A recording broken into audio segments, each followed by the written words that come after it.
가장 확실한 위생사 합격의 길. 위생사 강의 진행 18년 차. 수많은 합격생들이 추천하는 전문 강의. 무릉당 위생사 1판부터 7판까지 대표자자 3인. 가장 진화된 최신 위생사 수험서 열린 위생사. 안녕하세요. 안녕하세요. 네, 만나서 반갑습니다. 여러분들과 위생사 식품위생을 같이 공부해 나갈 김지연입니다. 자, 우리가 이제 이번 11월 말 내지 12월 초에 있을 43회 위생사를 준비하기 위해서 모였는데요. 우리가 이 식품위생학 과목 같은 경우는 되게 어렵지는 않아요. 어렵지는 않은데 좀 암기할 게 좀 많아서 조금 이제 그게 조금 부담이 될 수 있는 과목이 식품위생이다라고 생각하시면 되겠고요. 그다음에 이 식품위생은 필기와 함께 실기를 같이 준비하셔야 되는데 필기를 하다 보면 실기가 거의 저절로 해결이 될 수가 있어요. 그래서 필기를 먼저 완벽하게 좀 해두시면 실기는 손쉽게 끝낼 수 있다라고 보시면 돼요. 그래서 실기할 적에는 필기에 해당하는 그림, 사진, 그래프 이런 것들을 확인해 두시게 되면 또 이 실기가 좀 손쉽게 해결이 될 수가 있어요. 자, 근데 여러분들이 위생사 이제 준비를 이제 하시다 보니까 과목이 총 이 위생사 과목이 5과목이라는 걸 아마 확인하셨을 거예요. 그래서 이 5과목을 준비를 하셔야 되는데 여러분들이 그 5과목이 1교시, 2교시에 걸쳐서 필기가 진행이 되고 3교시에는 실기가 진행이 되는데 실기 과목은 5과목이 아니라 3과목으로 구성되어 있다 이렇게 보시면 돼요. 그러니까 여러분 한번 확인해 보셨을 거예요. 그래서 1교시 때는 여러분들이 환경위생이라든지 그 다음에 위생곤충이라든지 그리고 법규를 시험을 봅니다. 자, 요 3과목이 합쳐져서 105문제인데요. 문항은 105문항이지만 실제 시험 시간은 90분밖에 되지 않아요. 그러니까 105문제를 90분에 다 풀고 그 다음에 답안까지 작성해야 되는데 어떻게 처음에는 벅찰 것 같죠? 근데 시간이 남아돌아요. 나중에 여러분들이 공부하고 나중에 시험에 응시 보면 모든 학생들이 그래요. 시험에 이렇게 시간이 너무 많이 남았다 이렇게 얘기하는 학생들이 대다수거든요. 그러니까 여러분들이 보면은 아주 빨리빨리 풀 수 있게 문제가 간단하게 구성되어 있는 문항들이 거의 대다수라 보시면 돼요. 심지어 옳은 거 옳지 않는 거 찾는 거의 문항들도요 보기가 되게 간단하게 구성되어 있다라고 생각해 두시면 됩니다. 그 다음에 이제 2교시가 이제 식품위생이 포함되어 있는 요 교시가 2교시예요. 그래서 이때는 공중보건하고요. 식품위생을 여러분들이 시험을 치르실 건데 이 중에 공중보건이 35문제, 요게 40문항, 그래서 총 75문항을요 65분 동안 시험 문제를 푸셔야 되는데 마찬가지예요. 그래서 여기도 시험 문항보다 이렇게 시간이 짧은 이유는 간단한 문제로 구성되어 있어서요. 그러니까 이렇게 시간이 좀 넉넉하지 않게 딱 이렇게 맞춰서 되어 있지 않고 60문항이면 60분 보통 이렇게 주어지거든요. 저기 공무원 시험에서는. 근데 우리는 이렇게 시험 문항이 그러니까 시험 시간이 좀 짧죠. 문항보다. 이런 경우는 시험 문제가 되게 간순하게 출제되는 경우라고 보시면 됩니다. 그래서 대다수의 문제들이 아주 손쉽게 풀 수 있는, 바로 이렇게 답을 찾을 수 있게 대다수 이렇게 구성이 되어 있다라고 생각하시면 될 것 같아요. 자, 그런데 이제 이 모든 5과목이 다 과락 과목입니다. 과락. 그래서 여기 최소한 40% 이상은 맞아야 돼요. 40% 이상. 그럼 여러분 이게 식품위생이 40% 이상이면요 16문항, 최소한 16문항 이상은 맞춰야 되는데 솔직히 과락으로 인해서 떨어지는 경우는 되게 적어요. 그러니까 우리가 이번에는 거의 60%죠. 떨어진 불합격률이 거의 58.4%, 6% 정도 되는데 그 중에 과락으로 떨어지는 경우는 2% 내외라고 보시면 됩니다. 그러니까 과락 때문에 떨어지는 게 아니라 전체 점수가 60%가 안 돼서 떨어지는 경우가 거의 대다수예요. 그래서 과락은 신경을 안 쓰셔도 돼요. 그러니까 여러분들이 충분히 지금 수업 시간에 같이 공부하시고 문항 어떤 문제들이 출제되었는지 그 문제 경량 파악해 두시면은요 16문제 정도 맞는 거는 일도 아니라고 보시면 됩니다. 자, 근데 이게 16문항이고요. 그러니까 최소한 모든 과목들이 다 40% 이상은 맞아야 되고 그 다음에 그래서 이게 전체 우리가 180문항인데요. 필기가 이 180문항을 60% 이상 맞아야지 합격을 해요. 그러니까 105문제요. 108문제. 108문제 이상을 맞아야지 합격을 할 수가 있어요. 그러니까 이 108문항 이상을 맞지 못해서 불합격하는 경우가 대다수다 이렇게 생각하시면 돼요. 그래서 여러분들이 60% 이상을 맞아야 되는데, 그럼 이제 본인들이 좀 더 자신 있는 과목이고 자신 없는 과목들이 있잖아요. 근데 대다수의 과목들은 한 만큼 성적이 나옵니다. 그래서 대체적으로 너무 어렵게 문제가 출제가 되지 않거든요. 그렇기 때문에 여러분들이 문제 경량 파악해두고 뭘 공부해야 될지 파악하면요, 60% 이상은 충분히 맞을 수가 있어요. 그러니까 우리가 뭐 100점을 맞을 필요는 없잖아요. 그래서 60% 이상을 맞으면 되니까요. 그러니까 여러분들이 충분히 이렇게 공부하시면 보통 거의 80% 이상 거의 맞는다 보시면 돼요. 7, 80% 이상은. 자, 그 다음에 우리 마지막 이제 3교시에 여러분들이 실기를 보기는 하는데요. 실기는 40문항으로 구성이 되어 있습니다. 그럼 얘는 뭐 40% 이상 맞아? 아니에요. 얘는 60% 이상이에요. 60% 이상을 맞아야지 합격이에요. 그래서 그러니까 전체 점수가 이 필기 점수가 108점이 안 돼서 떨어지는 사람이 제일 많고요. 그 다음에 실기 때문에 떨어져요. 그러니까 왜냐면 필기 합격자 중에, 그 다음에 필기 합격자 중에 이제 60% 이상을 넘긴 사람이 한해서만 실기가 점수가 매겨지기 때문에요. 그러니까 이 실기로 떨어진다는 거는 필기는 합격했는데 실기가 떨어지는 사람, 이렇게 생각하시면 돼요. 그래서 보통 뭐 한 10% 이내입니다. 실기 때문에 떨어지는 사람도. 자, 근데 간혹 실기가 되게 어렵게 출제됐다. 그럼 조금 이제 그 퍼센테이지에서 조금 올라가긴 해요. 자, 그래서 여러분들이 60% 이상이라는 건 24점 이상을 맞아야 된다. 이렇게 보시면 되는 거예요. 자, 여기는 이렇게 구성이 되어 있어요. 환경위생. 그래서 환경위생에 가장 많은 문제가 출제가 되고요. 그 다음이 식품위생. 그리고 위생곤충이라고 보시면 돼요. 그래서 환경위생 문제가 제일 먼저 나오고요. 그 다음에 식품위생 문제 나오고, 그 다음에 마지막 위생곤충 문제로 이렇게 구성이 되어 있습니다. 자, 이렇게 해서 여러분들이 필기와 실기가 그래서 60% 이상이 돼야지 마지막 여러분들이 합격을 할 수가 있다. 이렇게 봐두시면 될 것 같아요. 자, 그래서 이렇게 여러분들이 뭐 5과목을 공부를 하시면 여러분들이 이제 위생사를 대비를 할 수가 있는데요. 이 합격률이라는 건 좀 영양사보다 위생사가 조금 합격률이 더 떨어지긴 하거든요. 아무래도 뭐 실기도 보고 하다 보니까 그럴 수가 있겠는데요. 이제 거의 뭐 10년 통계들을 보면은요. 제일 합격률이 낮았을 때가요.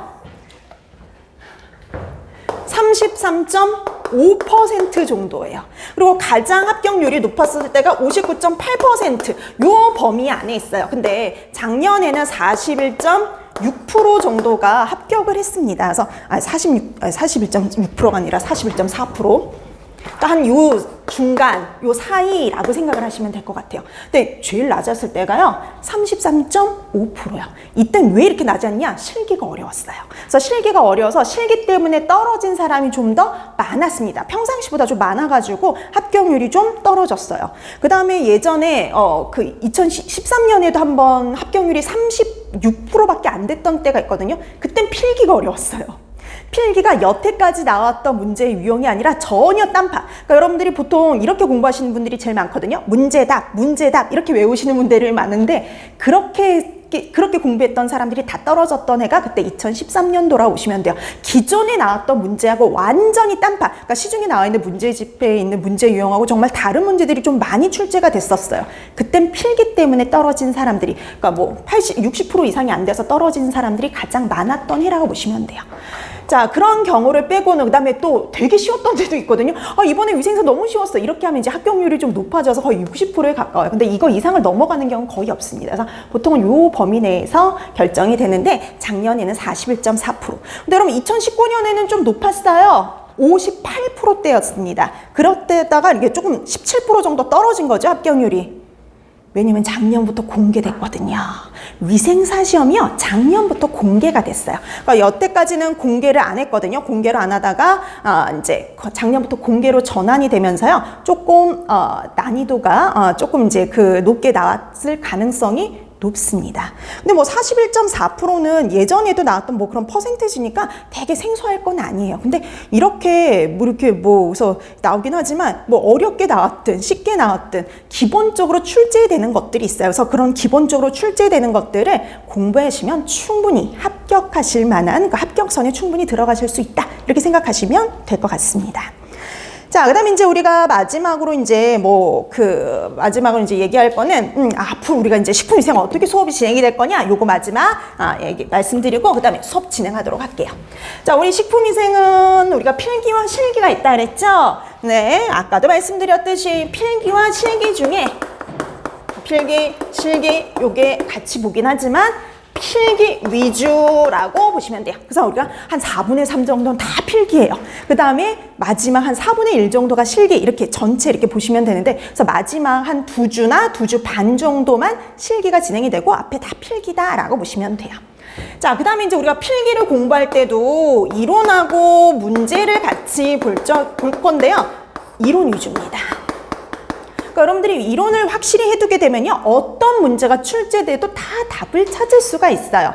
자, 그래서 적당선에서 어느 정도 이론을 공부해야 될지, 그다음에 어떻게 공부를 해야 될지를 가르쳐 드릴 거예요. 혼자 스스로 공부하면 뭐 전체를 다 공부해야 되겠지만, 좀 더 출제 경량이 높은 것들 위주로 여러분들을 설명을 드리면은 여러분들이 공부하시는 걸 좀 줄여드릴 수가 있으니까요. 여러분들이 이 이론 위주로 하고, 문제는요, 경량을 보는 정도 라고 보시면 돼요. 그러니까 우리가 이 문제집 보시면은 설명과 답이 다 거의 대체적으로 나와 있어요. 그렇기 때문에 또 수업 시간에 그것까지 일일이 설명하기보다는 설명이 조금 부족한 부분이나 아니면 문제의 경량 이런 것들을 파악하는 정도로만 문제들은 본다라고 보시면 되겠고요. 이 문제는 스스로 푸는 게 가장 중요합니다. 자, 이렇게 해서 이론과 문제가 수업 시간에 보통 이렇게 진행이 되어서 보통 우리가 이론 위주로 하고 그 다음에 항상 그 시간 내에요. 그 나왔던 공부했던 이론에 해당하는 문제를 꼭 같이 볼 거예요. 왜냐면 문제 경량도 봐야 되거든요. 문제가 어떤 식으로 출제가 되는지. 그래서 요거를 같이 진행을 이렇게 할 겁니다. 자, 그리고 여러분들이 집에 가셔서 제일 중요한 건 바로 뭐냐면 복습이라고 보시면 돼요. 그래서 여러분들이 그날 했던 내용들은 그날 꼭 이렇게 집에 가서 복습해서 정리해 두세요. 뭐 달달달 외우라는 건 아니지만 여러분들이 정리를 해서요, 중요하게 여러분들이 반드시 공부해야 될 게 뭔지를 꼭 표시를 해두란 소리예요. 그 다음에 나중에 이제 시험 직전에 가서 그걸 암기하시면 되는 거거든요. 자, 그래서 여러분들이 잘 정리해 두실 필요가 있어요. 그래서 정리하면서 복습하기. 자, 그러면 이제 정리하면서 이렇게 복습을 하면은요, 어느 정도 기억에 남아요. 근데 여러분들이 다시 기억을 되살릴 기회를 다시 한번 드릴 거예요. 그 다음 주에 오면은 복습 프린트물이 또 하나 나갑니다. 복습 프린트물을 나눠드릴 거예요.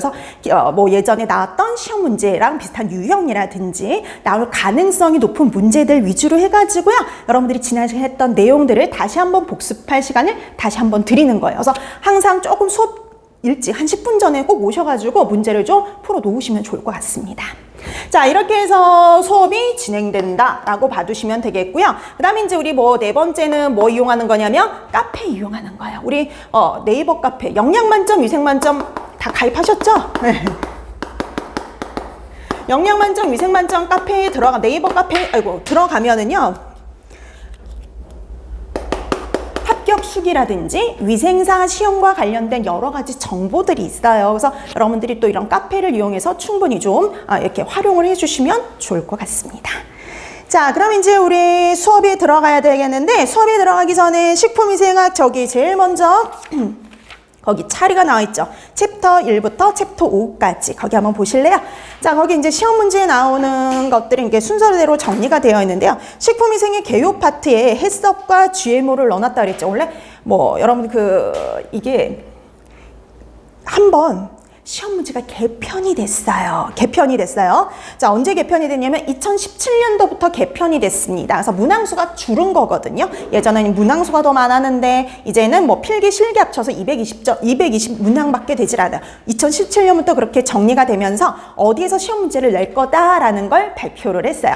그래서 이제 그중에 해썹이나 GMO나 방사선 조사 같은 것들이 원래 뒤에 빠져 있는데, 그걸 어떤 한 분야로 묶기에는 너무 분량이 적어서 여기 식품위생 개요 파트에 넣어놨거든요. 자, 그래서 챕터 1의 식품위생의 개요 파트에는 식품위생의 정의라든지 위의 요인뿐만 아니라 해썹과 GMO도 포함이 되었는데요. 이거 포함해서 보통 5문제 내외가 시험 문제가 나옵니다. 그 중에서요, 해썹은 매년 나오는데요, 한 문제에서 2문제 정도 나와요. 그러니까 많게는 2문제까지 출제가 돼요, 해썹에서. 자, 그 다음에 식품과 미생물 파트인데요. 이 식품과 미생물 파트가 5문제에서 8문제 정도 출제가 돼요. 적을 땐 5문제인데 많을 땐 8문제까지 가요. 자, 그 다음에 식중독 파트는 15문제에서 한 18문제 사이예요. 그러니까 이렇게 식중독 파트가 좀 적게 나오면 식품과 미생물 파트가 좀 더 많이 나오는 거예요. 자, 그 다음에 이제 식품과 질병 쪽에 감염병과 기생충인데요. 이 감염병과 기생충 문제에선 보통 8문제 내외가 나옵니다. 8문제 내외. 보통 그 감염병 파트가 좀 더 시험 문제에 많이 출제가 돼요. 그러니까 감염병에서 한 대여섯 문제 나오고 기생충에서 두세 문제 나오고. 자, 그 다음에 식품 첨가물 파트에서 한 네 문제 정도, 네 문제 내외 정도가 나온다. 그러니까 네 문제 이상이에요.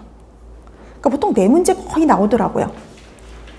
자, 이렇게 해서 문제가 출제된다라고 보시면 돼요. 그럼 이렇게 문제 나오는 거 봤을 때 이렇게 분야별로 이렇게 나눠진 걸 봤을 때 가장 여러분들이 중점적으로 공부해야 될 파트가 어디냐면 식중독이야. 딱 보이시죠? 식중독 파트가 제일 중요하고요. 나중에 설명드리겠지만 식중독 파트 중에서 세균성 식중독이 제일 많은 문항이 출제가 돼요. 자, 그래서 어디를 좀 더 집중적으로 공부해야 되는지 이렇게 파악하고 들어가시면 되겠습니다. 자, 그럼 이제 우리 첫 번째 파트, 오늘은 첫 시간이니까요. 식품위생의 개요 파트부터 들어갑니다. 여러분 제 538페이지죠. 자, 538페이지 제일 먼저 나온 거 식품위생의 정의인데요. 자, 그 식품위생의 정의 중에서도 이제 식품부터 들어가는데 식품 이건 그냥 참고적으로 봐두시면 되는데 이거 여러분들이 법규에서 식품위생 법규에서 아마 보셨을 거예요. 볼 거예요, 앞으로. 자, 이 식품위생 법규에 나와 있는 식품의 정의는요. 모든 음식물이에요. 모든 음식물, 뭘 제외한 모든 음식물이냐면 의약으로 섭취하는 것을 제외한 모든 음식물이에요. 그러니까 의약품 제외한 모든 음식물은 다 식품이다. 이렇게 보시면 돼요.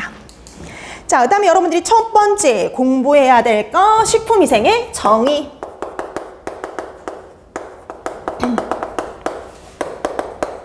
자, 여러분들이 첫 번째 공부해 주실 거 식품위생의 정의입니다. 이거 반드시 기억해 두셔야 되는데요. 잊을만 하면 한 번씩 나올까? 매년 나오는 문제는 아니에요. 솔직히 매년은 나오지 않지만 3년에서 5년 주기로 계속 꾸준히 나오는 거예요. 이게 마지막 2018년도에 나왔거든요. 여러분들은 이제 점점 나올 가능성이 높아지는 거예요. 만약에 여러분 시험에 안 나오면 그 다음엔 반드시 나옵니다. 그러니까 이런 식으로 몇 년에 한 번씩 꼭 출제가 되는 파트 중에 하나가 식품위생의 정의 파트예요. 마지막으로 나온 거 2018년이라 보시면 돼요. 자, 식품위생의 정의를 보시면 근데 여러분 본격적으로 정의 들어가기 전에 어원부터 나왔죠. 그럼 위생이라는 단어는 누가 처음으로 썼냐? 자, 위생이라는 단어를 처음으로 쓴 거는 장자예요. 장자가 처음으로 위생이라는 용어를 썼습니다. 그때 위생은 자연의 도에서, 그때는 도 따질 때잖아요. 그래서 자연의 도에서 벗어나지 않고 순응하는 일종의 양생법을 의미했어요, 그때는. 근데 그게 이제 그럼 여기서 파악할 게 뭐냐면 최초가 항상 중요해요. 최초로 뭐 한 거, 최초로 뭐 한 거. 이게 시험 문제에 출제가 됩니다. 그래서 이것도 시험 문제 나온 적 있어요. 2013년에 최초로 위생이라는 단어를 쓴 사람은 이게 시험 문제였어요. 이게 시험 문제 나왔을 때 사람들이 다 황당해져. 이런 것도 시험 문제 나오나? 네. 딱 한 번 출제가 됐어요. 그러니까 이런 예외적인 것들이 간혹 나옵니다. 근데 여러분 이 예외적인 거를 100% 다 맞으려면 공부할 게 너무 많아져요. 그래서 그냥 기존에 나왔던 거 정도만 파악해 두시고요. 이런 것도 나올 수 있다라는 정도 생각하시면 돼요. 자, 그래서 최초로 위생이라는 용어를 쓴 거 장자 이 정도 알아두시면 됩니다. 자, 그 다음에 이제 식품위생의 정의를 봐두셔야 되는데요. 식품위생의 정의는 WHO의 정의하고요. 우리나라 위생법에 있는 식품위생법규에 있는 정의 두 가지를 파악해 두시면 됩니다. 그게 반드시 기억해 두실 거 그 두 가지예요. 자, WHO에서는 어떻게 식품위생을 정의하고 있냐면요. 식품을 생육, 재배, 생산, 제조로부터, 그러니까 처음에 우리가 만드는 것 단계에서부터 재배하고 생산하고 하는 단계에서부터 최종적으로 인간이 섭취하기까지 이래는 모든 단계에서요. 식품의 안전성, 건전성, 완전 무결성을 확보하기 위한 모든 수단을 의미하죠. 안전해야 돼요. 좋지 않은 게 포함되어서는 안 돼요. 그 다음에 건전해야 돼요. 그래서 얘 같은 경우 이제 건전성 같은 경우는 나쁘지 않을 것. 그러니까 좋은 상태를 계속 유지할 것. 그 다음에 완전 무결해야 됩니다. 먹어서 사람에게 유익해야 돼요. 자, 이 세 가지를 확보하기 위한 모든 수단을 의미한다라고 보시면 돼요. 그러니까 포인트가 되는 단어가 있죠. 생육, 생산, 제조부터 인간이 섭취하는 것까지. 그러니까 생산하는 것부터 시작해서 섭취하는 단계까지. 그 다음에 식품의 안전성, 건전성, 완전 무결성. 이 세 가지 단어는 꼭 알아두셔야 돼요. 그거를 이제 파악하는 문제가 종종 나온다는 거죠. 자, 그래서 생산, 제조로부터 시작해서 섭취까지 모든 단계에서요. 식품의 안전성, 건전성, 완전, 무결성 세 가지를 확보하기 위한 모든 수단이다. 이거 기억해 두시면 돼요. 자, 그럼 식품위생법에서 기억해야 될 건 뭐냐? 대상이요. 우리나라 법규에서는요. 대상, 식품위생의 대상을 잘 정리해 놓고 있어요. 그러니까 우리가 식품위생이니까 식품은 당연히 들어갔잖아요. 근데 보세요. 식품뿐만 아니라 식품 첨가물도 대상이고요. 그래서 우리가 식품위생학에서 식품 첨가물도 공부하는 거예요. 그 다음에 이런 식품이나 식품 첨가물을 담는 기구나 용기, 그 다음에 포장하는 것까지가 다 대상이에요. 자, 그래서 식품 첨가물, 기구, 용기, 포장이 대상이 된다. 식품위생의 대상이다. 이렇게 기억해 두시면 됩니다. 그거 물어보는 것도 종종 나와요. 자, 이렇게 해서 여러분 식품위생법에서는 그 정의에서는 대상을 잘 기억해 두시면 돼요. 그래서 식품 첨가물, 기구, 용기, 포장을 대상으로 한다. 이렇게 파악해 두시면 됩니다. 그래서 여러분 왜 나중에 식품위생법규에 보면은 이런 표현 되게 많거든요. 식품 등 이런 식으로 표시되어 있는 거 되게 많거든요. 그 뒤에 생략된 게 식품 첨가물, 기구, 용기, 포장이 생략되어 있는 거예요. 자, 그래서 이렇게 여러분들이 WHO와 그 다음에 우리나라 식품위생법에 나와 있는 그 정의를 잘 파악해 두시면 되겠습니다. 자, 그다음에 식품위생의 목적인데요. 이 식품위생의 목적 같은 경우에도 이것도 이제 거기 나와 있는 거예요. 어디에 나와 있는 목적이냐면 법규에 나와 있는 목적이야. 식품위생 법규에 나와 있는데 자, 보세요. 식품위생의 목적은 식품으로 인해서 생기는 위생상의 위해를 방지해서요. 식품 영양의 질적 향상을 도모함으로써 여러분 이거 양적이 아닌 거예요. 양적 향상이 아니라 질적 향상이요. 아무리 우리가 풍부한 영양소를 섭취한다고 해도 안전하지 않으면 질적 향상이 될 수가 없는 거예요. 그래서 우리가 뭐 양적으로 이렇게 늘리는 거는 영양과 관련된 것들이지만요. 질적인 향상은 보건이에요. 자, 그래서 질적인 향상을 도모해서 식품에 관한 올바른 정보를 제공하고 국민보건 증진에 이바지하는 게 목적이다. 이렇게 파악해 두시면 됩니다. 자, 그 다음에 이제 그럼 아까 그랬거든요. 식품위생의 목적이요. 유해를 방지하는 거잖아요. 그럼 우리가 유해 요인에 대해서 알고 계셔야 되죠. 그래서 두 번째 공부할 건 유해 요인이야. 여러분들이 유해 요인을 공부해 두셔야 됩니다. 자, 이 유해 요인은 크게 내인성, 외인성, 유기성으로 분류를 해요. 그래서 2017년부터 2020년까지 매번 빠지지 않고 계속 나왔던 문제예요. 그러니까 원래는 이게 예전에 한동안 안 나왔었거든요. 요 파트가. 근데 2017년부터 매년 해가지고 작년까지 계속 나왔어요. 그래서 식품위생의 정의보다 더 자주 나오는 파트 이렇게 생각하시면 돼요. 자, 그래서 요즘은 거의 매년 나오다시피 나오는 파트라고 보시면 됩니다. 그런데 뭐 할까요? 맨날 문제는 유사해요. 뭐 내인성 유해 요인은, 외인성 유해 요인은, 그 다음에 뭐 아니면 유기성 유해 요인은 이렇게 물어보지만 보기만 바뀌는 거예요. 보기만 바뀐다 이렇게 생각하시면 됩니다. 자, 우선 내인성부터 정의를 할게요. 식품 자체에 함유되어 있는 유독, 유해 성분이나 생리작용에 영향을 미치는 성분. 그러니까 이거는 원래 식품 자체에 들어있는 성분이에요. 자, 그래서 내인성 하면은 식품 자체에 함유되어 있는 유독, 유해 성분 때문에 발생하는 경우라고 보시면 돼요. 이게 그래서 나중에 여러분들이 공부할 자연독들이 여기에 해당이 돼요. 그래서 식물성, 동물성, 자연독들이 여기 들어갑니다. 그러면 식물성 자연독 뭐 있을까요? 버섯독들, 그 다음에 감자의 싹이 난 부위에 들어있는 솔라닌, 이런 애들이 여기 대표적이죠. 그 다음에 보고독이요. 보고독이 또 대표적이에요. 그러니까 동물성 자연독 중에 보고독, 조개독 이런 애들이 대표적이죠.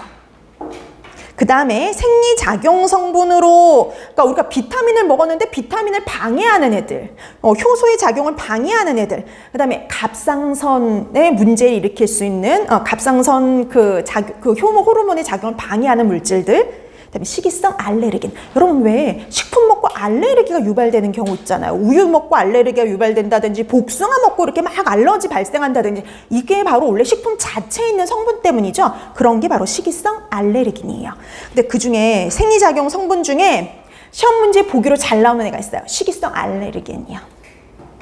그러니까 뭐 항비타민, 항효소소, 항갑상선 물질은 잘 안 나오는 편인데 보기로 잘 나오는 것 중에 하나가 식이성 알레르긴이요. 자, 그래서 이렇게 식이성 알레르겐이라든지 식물성, 동물성 식품에 들어있는 독성분들이 있죠. 그런 것들이 바로 내인성이다 라고 봐두시면 돼요. 근데 이게 또 재밌는 게 뭐 이렇게 버섯도 보고독, 솔라닌 이렇게 나오기도 하지만요. 구체적으로 보고독 해가지고 테트로도톡신 이렇게 보기로 나오기도 해요. 네, 그런 것들은 이제 우리가 뒤에서 식중독을 공부하면 거의 다 해결됩니다.